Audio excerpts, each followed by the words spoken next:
नमस्कार करता हूं और स्वागत करता हूं आप सभी का सबसे बड़ा मुद्दा में। मेरा नाम है आदित्य झा और आप देख रहे हैं एनडीटीवी राजस्थान।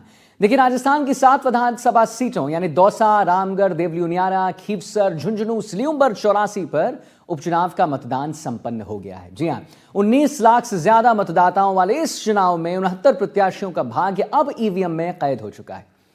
23 नवंबर को मतगणना के बाद चुनाव परिणाम घोषित होंगे। मतदान के आंकड़ों और पोलिंग बूथों पर चुनावी माहौल ने कई संकेत दिए हैं साहब। टोंक के देवली उनियारा में एसडीएम को निर्दलीय प्रत्याशी नरेश मीणा द्वारा थप्पड़ मारने की घटना भी सामने आई, जिसके विरोध में सबने एकजुट होकर इसकी बात कही। दौसा में भी कानपुरा गांव में मतदाता और पोलिंग एजेंट्स के बीच कहासुनी के बाद मारपीट हो गई। दोनों ही जगह पुलिस प्रशासन ने स्थिति को संभाल लिया। खीवसर विधानसभा क्षेत्र में चुनाव के दौरान शादी समारोह में भाग लेने आए पूर्व विधायक इंदिरा देवी बावरी की गाड़ी का पीछा कुचेरा में बीजेपी कार्यकर्ताओं द्वारा करने और पुलिस की ओर से इंदिरा की गाड़ी घेरकर उनका फोन छीनने और अपशब्द कहने के आरोप आरएलपी ने लगाए हैं। हनुमान बेनीवाल ने कहा कि बावरी समाज की महिला के साथ किए गए ऐसे रवैये का जवाब मत की चोट से जनता देगी। आदिवासी क्षेत्र चौरासी में गांव से लोग नाव पर सवार होकर मतदान केंद्र पहुंचे, बूथ के पोलिंग बूथ तक पहुंचे। पिछले 10 साल में 16 विधानसभा सीटों पर उपचुनाव हुए हैं, जिनमें से 12 पर कांग्रेस पार्टी के प्रत्याशियों की जीत हुई है, जबकि केवल 3 सीटों पर ही बीजेपी प्रत्याशी जीत दर्ज कर सके हैं। राजस्थान में उपचुनाव के नतीजे चौंकाने वाले आते रहे हैं। राजस्थान में पिछले उपचुनाव की अगर बात करें तो पिछले उपचुनाव में सहानुभूति फैक्टर भी हावी रहा। बीजेपी सरकार आने के बाद जनवरी 2024 में श्रीगंगानगर के कर्णपुर विधानसभा उपचुनाव के नतीजे में बीजेपी के प्रत्याशी मंत्री सुरेंद्र पाल सिंह टीटी को कांग्रेस प्रत्याशी रूपिंदर सिंह कुन्नर ने हार का मुंह दिखाया और मंत्री पद उन्हें खोना भी पड़ा था। रूपिंदर सिंह कुन्नर पूर्व मंत्री रहे और दिवंगत गुरमीत सिंह कुन्नर के पुत्र भी हैं। 30 दिसंबर 2023 को टीटी ने मंत्री पद की शपथ ली थी, लेकिन 8 जनवरी को वह चुनाव हार गए। पिछली कांग्रेस सरकार के समय उपचुनाव में सुजानगढ़, सहाड़ा और राजसमंद सीट पर भी सहानुभूति लहर ही चली। ये भी फैक्टर काफी वर्क किया। कांग्रेस और बीजेपी दोनों पार्टियों ने जिन दिवंगत विधायकों के परिजनों को टिकट दिया, उनकी जीत हुई थी। अब की बार बीजेपी सत्ता में है और कांग्रेस विपक्ष में है। राइजिंग राजस्थान और विकास के आधार पर बीजेपी ने वोट की अपील की थी, जबकि कांग्रेस प्रदेश की बीजेपी सरकार को विभिन्न मुद्दों पर घेरते हुए अपनी पिछली सरकार की योजनाएं गिनाते हुए वोट की अपील करती नजर आई। कुल मिलाकर देखिए, इस मतदान के क्या संकेत हैं वो हम आपको बताएंगे। उपचुनाव के मतदान की 7 विधानसभा क्षेत्रों की रिपोर्ट क्या है, कहां किसका पलड़ा भारी रहा, कांग्रेस और बीजेपी प्रत्याशियों के सीधे मुकाबले वाली दौसा और रामगढ़ सीटों पर क्या हाल रहा, बाकी 5 सीटों यानी देवली उनियारा कह लीजिए, झुंझुनू, खीवसर, सलियमपुर और चौरासी में जहां त्रिकोणीय मुकाबला था, वहां क्या चुनावी स्थिति रही, सबसे बड़ा मुद्दा है, इसमें आज इसकी बात करेंगे।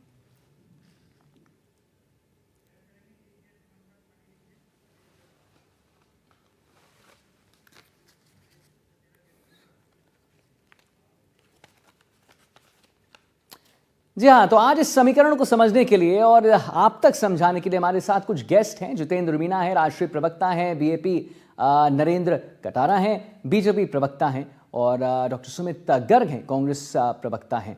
तो इनसे हम बात करेंगे। पहले तो आप सबका बहुत बहुत स्वागत मैं करता हूं और आप लोगों ने टाइम निकाला। देखिए, आज मतदान हो चुका है, मताधिकार का प्रयोग लोगों ने बहुत बढ़ चढ़ कर किया है।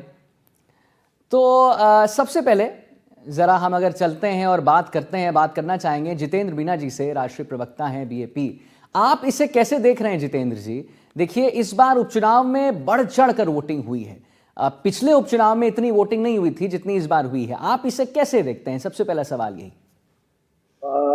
शुक्रिया। देखिए आदित्य जी, ये बहुत अच्छा संकेत है और दिनों दिन लगातार पार्टिसिपेशन मतदाताओं का इस पूरी की पूरी प्रोसेस में जो हो रहा है, ये किसी भी देश की डेमोक्रेसी के लिए एक अच्छी प्रोसेस हम इसको मान करके चल।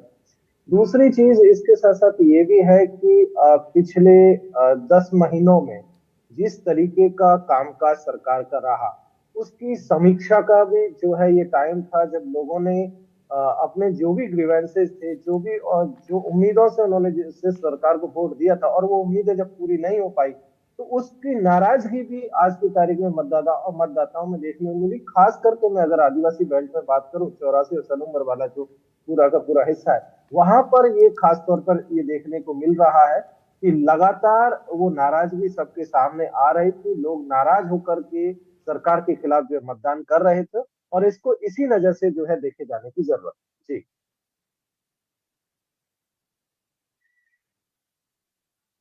चलिए ठीक है, बहुत बहुत धन्यवाद आपका। नरेंद्र कटारा हमारे साथ हैं, बीजेपी प्रवक्ता। ज़रा उनसे मैं जानना चाहूँगा कि नरेंद्र जी एक बात बताइए कि उपचुनाव जो हैं वो पहले होने वाले थे, जम्मू कश्मीर उपचुनाव के साथ ही ये भी उपचुनाव होना था राजस्थान का। क्या वजह रही कि बीजेपी ने इसे टाला और आगे बढ़ाया? पहले तो मैं आपको एक कहना चाहता हूं कि बीजेपी का उपचुनाव कब होगा, कैसे होगा, इससे कोई लेना देना नहीं है। चुनाव आयोग का काम है, वो कब चुनाव कराती है ये उनका क्षेत्र अधिकार है, और जब वो चुनाव कराते हैं हम चुनाव के लिए तैयार रहते हैं। इसके साथ ही आपने कहा कि भाई ये मतदान कहाँ जा रहा है, मैं आपको ये निवेदन करना चाहता हूँ, ये मतदान विकास पे जा रहा है। ये विकसित राजस्थान के लिए और विकसित भारत के लिए मतदान हुआ है। आप जिस प्रकार से देखेंगे कि आदरणीय नरेंद्र मोदी जी ने राजस्थान में 2023 के चुनाव में कुछ गारंटियां राजस्थान वासियों के लिए दी थी। यशस्वी मुख्यमंत्री भजनलाल शर्मा जी ने 15 दिसंबर 2023 को शपथ ली। उसके साथ ही वो विकसित राजस्थान के मिशन पर आगे बढ़ चुके हैं और आदरणीय प्रधानमंत्री जी की गारंटियों को पूरा कर रहे हैं। हम लोग राजस्थान में जब चुनाव के समय गए थे तो हम कानून व्यवस्था और युवाओं के रोजगार को लेकर जनता के बीच गए थे। हम माननीय मुख्यमंत्री भजनलाल शर्मा जी ने पहले दिन शपथ के बाद एसआईटी का गठन किया और युवाओं के साथ अन्याय करने वाले उन पेपर माफियाओं को जेल के अंदर डालने का काम किया। आपको जानकर खुशी होगी, ऐसे पेपर माफिया 200 से अधिक लोग अभी सलाखों के पीछे हैं। कानून व्यवस्था को सुदृढ़ करने के लिए, यहाँ आमजन में विश्वास पैदा करने के लिए हमने एंटी गैंगस्टर फोर्स का गठन किया। एंटी गैंगस्टर फोर्स धरातल पे काम कर रही है और 1130 से अधिक ऐसे गंभीर अपराधियों को हम जेल के अंदर डाल चुके हैं जो हिस्ट्री शीटर के रूप में लोगों में दहशत फैलाने का काम करते थे। इसके साथ ही हमने वादा किया था कि हम युवाओं को रोजगार देने का काम करेंगे। माननीय मुख्यमंत्री जी ने कहा कि मैं आगामी 5 वर्ष में 4 लाख सरकारी नौकरियां राजस्थान के युवाओं को दूंगा और 6 लाख युवाओं को रोजगार उपलब्ध कराऊंगा।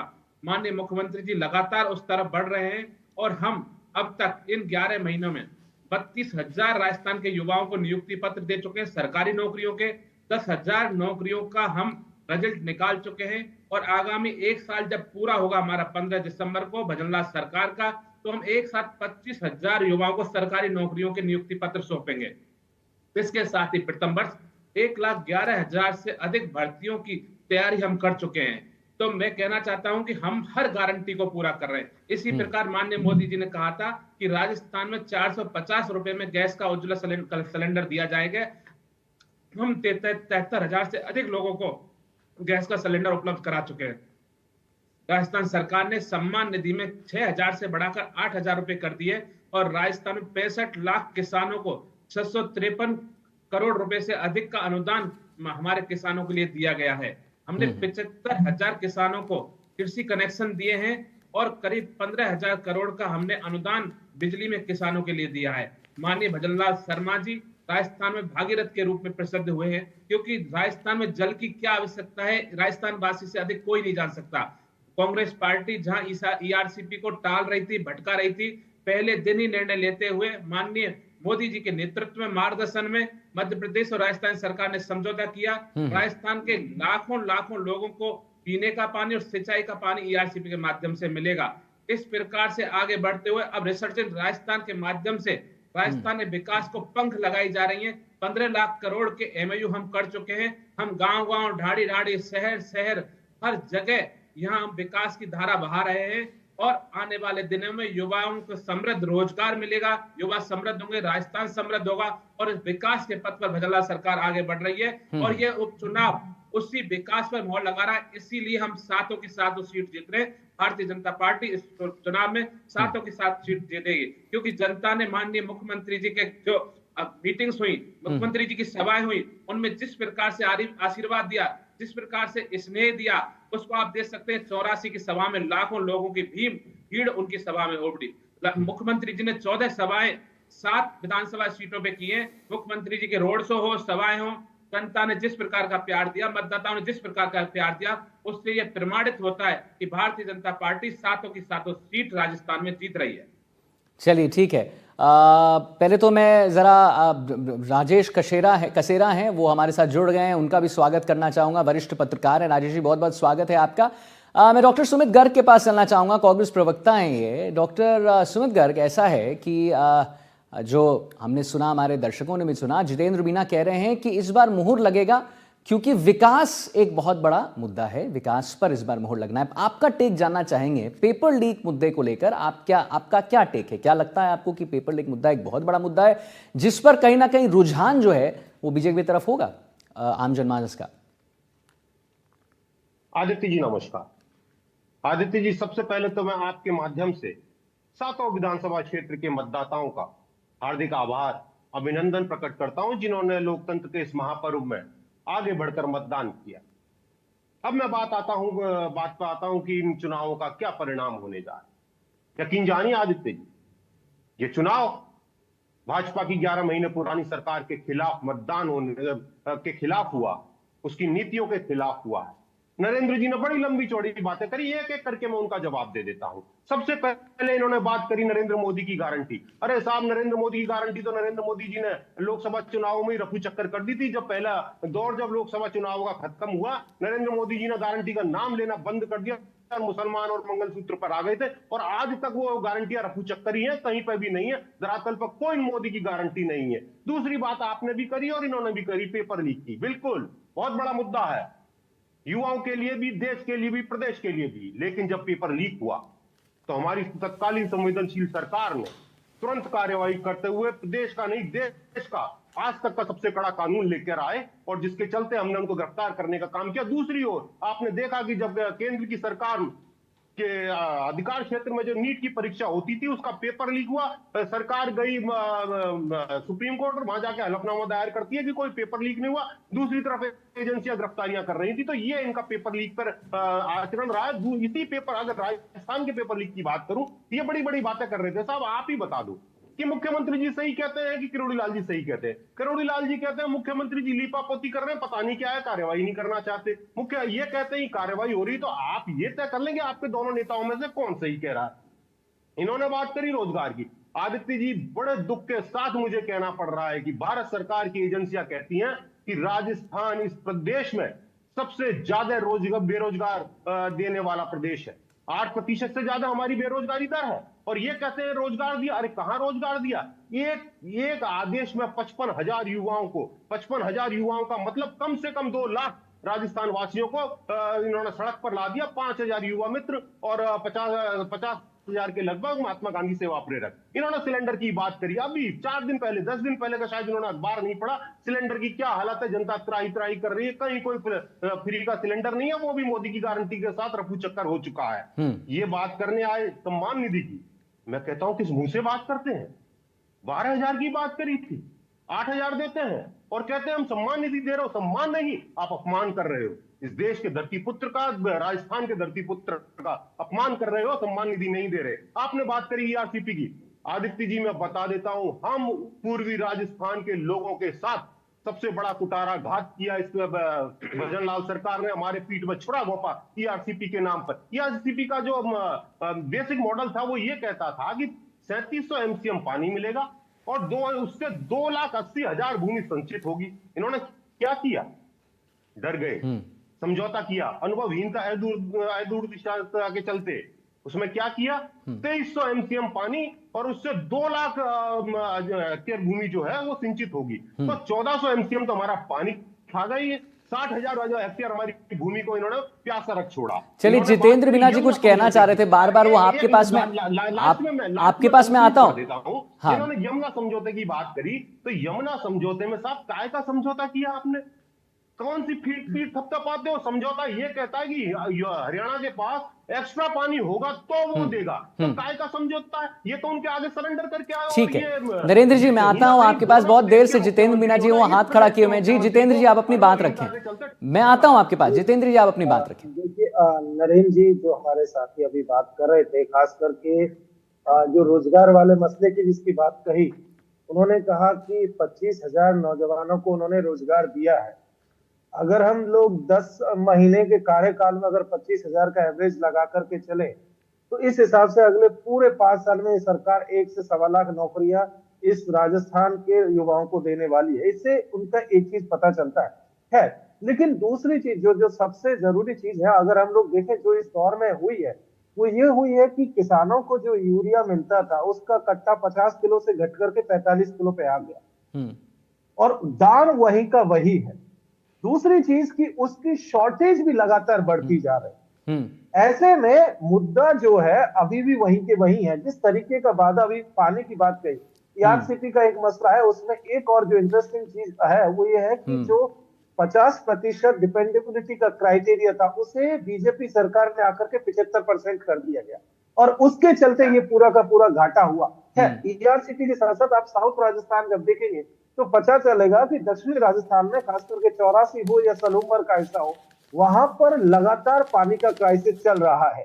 वहां पिछली हमारे रिप्रेजेंटेटिव थे 84 से, जो विधायक थे राजकुमार जी, वो वहां पर एक जल मिशन, मिशन के तहत जो है पानी की नहर की व्यवस्था करके लेके गए थे, और जब से ये सरकार आई उसने उस पूरी प्रोसेस को रोक दिया गया, और वहां पर पानी की प्रोसेस एकदम से ठप पड़ रही है।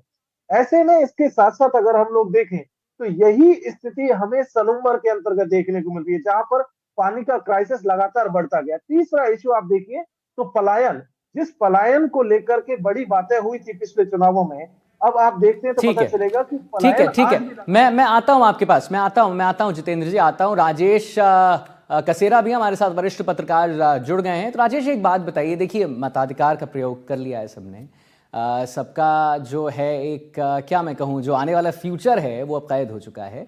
लेकिन राइजिंग राजस्थान और पेपर लीक मामला एक बहुत बड़ा मुद्दा रहा। क्या आपको लगता है कि ये दो बड़े मुद्दों की वजह से इस बार जो है कहीं ना कहीं खाता खुलेगा, और अच्छा खुलेगा बीजेपी का? देखो आदित्य, चुनावों के अंदर मुद्दे ही काम करते हैं, ये तो बिल्कुल हमेशा से हम देखते आए हैं। पर वो इशू कितने लोगों को पिन पॉइंट करता है, ये सबसे डिफर करता है। क्योंकि आप देखिए कि अगर ये पूरे प्रदेश का चुनाव होता तो उस समय के जो इश्यूज हैं उनकी स्थिति अलग होती है। लेकिन ये उपचुनाव है तो इसके अंदर जो सबसे महत्वपूर्ण फैक्टर्स होते हैं वो होते हैं लोकल इश्यूज। कि हमारा जो नया विधायक चुनने जा रहा है वो बेसिकली क्या कमिटमेंट हमसे कर रहा है, किस तरह की वो जो बातें हमारे सोसाइटी और हमारे लोगों के बीच में रख रहा है, और अगर आने वाले 4 सालों में अगर वो सत्ता के साथ क्या कॉम्बिनेशन करके और उनके क्षेत्र के विकास के लिए काम करता है। ये बहुत सारी चीजें हैं जो लोकल इश्यू पर डिपेंडेंट करती है। लेकिन क्योंकि ऑलरेडी हमारे यहाँ पर लास्ट ईयर चुनाव हो चुके हैं और यहाँ पर स्पष्ट तौर पर भाजपा को मेजोरिटी दी गई है, तो कहीं ना कहीं जनता के जहन में ये बात जरूर आती है कि हम हमारे जो उपचुनाव के अंदर जो उम्मीदवार है उसको हम ऐसे व्यक्ति को चुने जो कहीं ना कहीं सत्ता पक्ष के साथ उनके क्षेत्र के विकास को बहुत मजबूती से काम करा पाए, उनके क्षेत्र की जो मांगे है उसको पूरी कर पाए, और जिन हर्डल से वो कई सालों से जूझ रहे हैं कैसे उन हर्डल्स को वो इस आने वाले 5 सालों के अंदर, 4 सालों के अंदर उनको पूरा कर पाए। तो ये सारी चीजें उनके प्रोजेक्शन और दिमाग के अंदर रहती है। लेकिन चूंकि इस बार उपचुनाव है, वो अलग अलग एरिया और अलग अलग जो समीकरणों को लेकर हम बात करते हैं। अगर हम देखें कि अगर दक्षिण राजस्थान की बात करें तो 84 और सलूमर, वहां पर जो कहीं ना कहीं जो कास्ट सेक्टर है, जनजाति सेक्टर है, वो बहुत बड़ा काम करता है। खीवसर में हम देखते हैं कि क्लियर कट जाट सेक्टर है, वो बहुत वहां पर स्पष्ट तौर पर हम बरसों से देखते आ रहे हैं। तो कहीं ना कहीं वो दौसा, जहां पर मीणा समाज का बहुत बड़ा कब्जा हुआ है, दूसरे समाज जो है वो भी उनको कहीं ना कहीं सपोर्ट करते हैं। तो आप मानकर चलिए कि सत्तारूढ़ पार्टी को जरूर उपचुनाव के अंदर हमेशा फायदा होता है, क्योंकि उसको कहीं ना कहीं ये कॉम्बिनेशन ही मिल जाता है कि यदि आपके क्षेत्र से हमारी पार्टी के लोगों को आप जिताएंगे तो वो डबल इंजन की सरकार का ही फायदा उठाएंगे, और कहीं ना कहीं जो उनका विधायक है वो सरकार और सत्ता में भागीदारी निभाएगा और आपके क्षेत्र के लिए कामकाज करेगा। तो ये कई सारे ऐसे फैक्टर्स हैं आदित्य जो उपचुनाव के अंदर हमें दिखाई दिए हैं। ठीक है, जितेंद्र मीणा जी, आपसे एक छोटा सवाल लेना चाहूंगा कि हमेशा ऐसा देखा गया है कि आप लोग ने पहले जो था कांग्रेस के साथ आप आगे चल रहे थे गठबंधन की सरकार में। अब जब चुनाव के नतीजे आ जाएंगे तो क्या आप अकेले ही लड़ना चाहेंगे या आप सोचेंगे गठबंधन का? देखिए राहुल जी, ये फैसला अभी इस पर चर्चा करना ठीक नहीं हुआ, क्योंकि 23 तारीख को जब परिणाम आएंगे उसके बाद राष्ट्रीय कार्यकारिणी की जो मीटिंग होगी उसमें तय होगा कि भाई भविष्य की हमारी रणनीति कैसी होगी, किस दिशा में हम लोग जाएंगे। लेकिन जहां तक हम लोग लोकसभा चुनावों की बात करें, पार्लियामेंट के लेवल पर या देश भर के लेवल पे बात करें, तो इंडिया गठबंधन में ये समझिए बाहर से हम लोग ऑलरेडी मौजूद है, क्योंकि कांग्रेस ने लोकसभा चुनावों के दौरान हमें समर्थन अपना दिया था।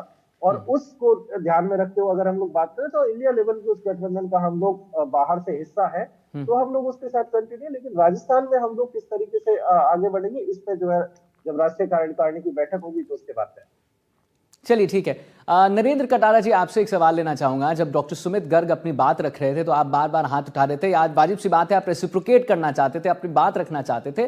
आप अपनी बात करें। डॉक्टर सुमित गर्ग ने जो भी बात किया है, चाहे वो पेपर लीक हो गया, चाहे वो राइजिंग राजस्थान हो गया, जो भी बात उन्होंने किया है, उसके बारे में क्या आप कहना चाहेंगे? क्या एक आपके तरफ से एक नोट डॉक्टर सुमित गर्ग को? जी आदित्य जी, बिल्कुल। सबसे पहले तो मैं, जो बाप पार्टी के राष्ट्रीय प्रवक्ता हैं, वो शायद ध्यान से बात को सुन नहीं रहे। मैंने जो कहा कि हमने युवाओं को रोजगार दिए हैं, उसमें 32,000 को हम दे चुके हैं, 10,000 का हम रिजल्ट निकाल चुके हैं और 25,000 का हम 15 दिसंबर को देंगे। तो उन्होंने शायद 25,000 ही सुना। तो मैं इस प्रकार से कह रहा हूं, हम करीब 75,000 के आसपास पहुंच चुके हैं और 1,11,000 नौकरियों की तैयारी हम बिल्कुल कर चुके हैं, जिनकी भर्ती हमको करनी है। इस प्रकार से हम 5 साल में 5 लाख से ज्यादा सरकारी नौकरी देने का काम करेंगे। इसके साथ ही मैं कांग्रेस प्रवक्ता सुमित जी की बात सुन रहा था। वो इस प्रकार से बोल रहे थे कि जिस प्रकार से इस दुनिया में कोई सुनने वाला है ही नहीं, कि वो कुछ भी बोलते जाएंगे और सब लोग कान बंद करके बैठे, किसी के कानों में कुछ नहीं जाएगा, वो कुछ भी कहे। क्योंकि मुझे इस बात पे बड़ी हंसी आती है कि इनके पूर्व के प्रदेश अध्यक्ष और उप मुख्यमंत्री रहे, यहां तक कि वो कुछ दिन रहे, फिर गहलोत जी ने उनको पार कर दिया। उन्होंने कहा कि बीजेपी सरकार हमको ईआरसीपी का समझौता दिखाती क्यों नहीं है। इवन विधानसभा में कहा हमें ईआरसीपी के बारे में बताओ। तो मुझे जानकर खुशी हुई कि उनके प्रवक्ता को ईआरसीपी के समझौते के बारे में पता है। और कल परसों ही सचिन पायलट ने बयान दिया कि ईआरसीपी में क्या समझौता है, उसे हमें बताते क्यों नहीं है। तो ये इनमें आपस में बिल्कुल भी कॉम्बिनेशन नहीं है। ये पार्टी राम भरोसे, भगवान भरोसे भी नहीं चल रही। ये पार्टी सोनिया और राहुल गांधी के भरोसे चल रही है, जिनको किसी को कुछ नहीं पता। मैं जो बात करता हूँ तथ्यों के आधार पर करता हूँ। ये बोल रहे इतना पानी आएगा उतना पानी जाएगा। अरे भैया, आप 5 साल रहे, आपने क्या पानी लाया, क्या पानी दिया, क्या नहीं किया, क्या नहीं किया, आपका कुछ रिजल्ट है क्या? हमारे मुख्यमंत्री भजनलाल शर्मा जी, भारतीय जनता पार्टी की सरकार लगातार जनहित में काम करती है, इसलिए निर्णय लेती है। हमने समझौता किया, हम पानी ला रहे हैं, हमने जमीन अधिग्रहण शुरू कर दिया है। और आपको तो ये सोचना चाहिए, जनता आपको वोट इसलिए नहीं दे रही कि ईआरसीपी का शिलान्यास होने वाला था, वो नेता प्रतिपक्ष जूली जी ने रोका, जन कल्याण को रोका। वो शिलान्यास होने के बाद में यहाँ के जन जन को पानी मिलता, जल क्रांति आती, सिंचाई मिलती, कृषि होती। आपके जूली जी ने लेटर लिख के रोका कि प्रधानमंत्री जी उसका शिलान्यास ना करें। शिलान्यास तो आज होगा, आज नहीं तो कल होगा, वो सब काम होंगे। आपने कहा सिलेंडर कहाँ मिल रहा है? 73 लाख लोगों की आप आरटीए लगा के लिस्ट ले सकते हैं कि किन किन लोगों को 450 रुपए में उज्ज्वला गैस का कनेक्शन मिल रहा है। आप बिल्कुल सरकार से पूछ सकते हैं दस्तावेजों के साथ कि जो प्रवक्ता महोदय कह रहे थे, वो इतने लोगों को सरकारी नौकरी मिली है कि नहीं मिली। आप किसान सम्मान निधि की बात कर रहे थे, हमने किसान सम्मान निधि बाकायदा जो कहा है बढ़ा है। हमारी सरकार अभी चलने वाली है, हमने पहले महीने में ही निर्णय लिया कि 2,000 रुपए सम्मान निधि बढ़ा दी। इसके साथ हमने 65 लाख किसानों को 653 करोड़ रुपए का सम्मान निधि का भुगतान किया है। हम किसानों के लिए ऐसा काम करने जा रहे हैं जिससे कि किसान, जैसे सरकारी दफ्तर में आप लोग जाते हो ना, ऐसे ही हमारा किसान बाकायदा 9 बजे खेत में जाए और 6 बजे काम कर गए। ऊर्जा के क्षेत्र में आप क्या डब्बा बैठा के गए हो राजस्थान का, शर्म आती है बताते हुए और सोचते हुए भी। हम आत्मनिर्भर ऊर्जा की ओर बढ़ रहे हैं। 2027 में हम निर्यात करने वाले प्रदेश बनेंगे। लगातार हमने 2 लाख करोड़ से अधिक के एमओयू के अपने बिजली के क्षेत्र में किए हैं। हम कांग्रेस के प्रवक्ता को बताना चाहता हूं कि बात करने से और झूठ बोलने से कुछ नहीं होता, काम करने से। हमारे मुख्यमंत्री जी बिना रुके, बिना थके लगातार राजस्थान की जनता के लिए काम कर रहे हैं। हमने लगातार, हम देश विदेश, हमारे मुख्यमंत्री, मंत्री, हमारे नौकरशाह, हमारे आईएएस सब हमारे लिए राजस्थान के लिए काम कर रहे हैं। हम निवेश को लाने की प्रयास कर रहे हैं। हम छोटे से बड़े निवेशक को ला रहे हैं जिससे कि राजस्थान के युवा का भविष्य सुनहरा बन सके। हम भारतीय जनता पार्टी सकारात्मकता के साथ काम करती है, विकास के साथ करती है, विकसित राजस्थान के लिए काम करती है, विकसित भारत के लिए काम करती है। आप बात करते हैं मोदी जी की गारंटी की। मोदी जी की गारंटी ऐसी है कि उन्होंने जनता के बीच में काम किया है, इसलिए अपने काम के बल पर तीसरी बार इस देश के प्रधानमंत्री बने।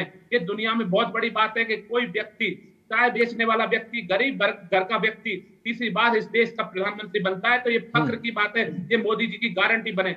हमने जनता को शौचालय दिया, हमने जनता को हर घर नल दिया, हमने जनता को घर घर बिजली पहुंचाई, हमने रेल यातायात की व्यवस्था की, सड़कों का जाल आदरणीय मोदी जी ने बिछाया। और आप देखते हैं कि जिस देश में हमारे सैनिकों के सर काट के ले जाते थे, हम जाके दूसरे देशों में सर्जिकल स्ट्राइक करते हैं। आज हमारे प्रधानमंत्री जी जब विदेश में जाते हैं तो फख्र से सीना ऊंचा करके जाते हैं, और विदेश में जाने से हर भारतीय साथी ठोक के कहता है मैं भारत का निवासी हूं, इस देश का प्रधानमंत्री नरेंद्र मोदी है। तो मोदी जी की गारंटी पे देश चल रहा है, और यहाँ का युवा, यहाँ का जन, हर भारतीय मोदी जी में विश्वास करता है। हरियाणा में तीसरी बार जीतने मोहर लगा दी है कि विकास के पथ पर सबका साथ, सबका विकास, सबका विश्वास और सबका प्रयास में आदरणीय मोदी जी काम कर रहे हैं। और उनकी गारंटी का कमाल था, हमने राजस्थान में डीजल और पेट्रोल के दाम कम किए हैं, हमने किसानों को बिजली कनेक्शन जारी किए हैं, हमने 15,000 करोड़ से अधिक का अनुदान किसानों के लिए दिया है। हम लगातार अनुशासन के साथ में विकास का काम कर रहे हैं। मोदी जी की गारंटी से ये देश आगे बढ़ रहा है। आप इस देश को हमेशा से गरीबी के नाम पर नोचते आए, कंगाल करते आए। गरीब कहते कहते इस देश के किसी नागरिक को आपने सोचने का समय नहीं दिया, क्योंकि देश का नागरिक समृद्ध होगा तो अच्छा बुरा सोचेगा, अखबार भी पढ़ेगा, टीवी भी देखेगा और निर्णय करेगा कौन सही है कौन गलत है। आपने हमेशा देश को गरीबी के जाल में बचाए रखा। आपके सारे प्रधानमंत्री, आपके सारे नेताओं के आप पूरे भाषण सुन लीजिए, गरीबी गरीबी गरीबी, 65 साल में गरीबी का एक अंक आप नहीं मिटा पाए। हमारे मोदी जी ने 75 करोड़ लोगों को गरीबी रेखा से ऊपर उठाया है। ठीक है नरेंद्र जी, चलिए बिल्कुल नरेंद्र जी, बिल्कुल आपने अपनी बात रखी, और हम अपने दर्शकों को भी बता रहे हैं। आपने सुना जितेंद्र मीणा जी को, राष्ट्रीय प्रवक्ता बीएपी, उन्होंने क्या कुछ कहा। नरेंद्र कटारा जी को आप सुन रहे थे, बीजेपी प्रवक्ता है, उनकी आपने बात सुनी। और डॉक्टर सुमित गर्ग, कांग्रेस प्रवक्ता, उनको भी आपने सुना और अपने आकलन जाना हमने राजेश कसेरा जी से, जो कि वरिष्ठ पत्रकार हैं। तो फिलहाल आज के सबसे बड़े मुद्दे में इतना ही। लेते हैं एक छोटा सा ब्रेक, जल्द हाजिर होते हैं, लेकिन आप कहीं मत जाइए, देखते रहिए एनडीटीवी राजस्थान। बहुत बहुत नमस्कार।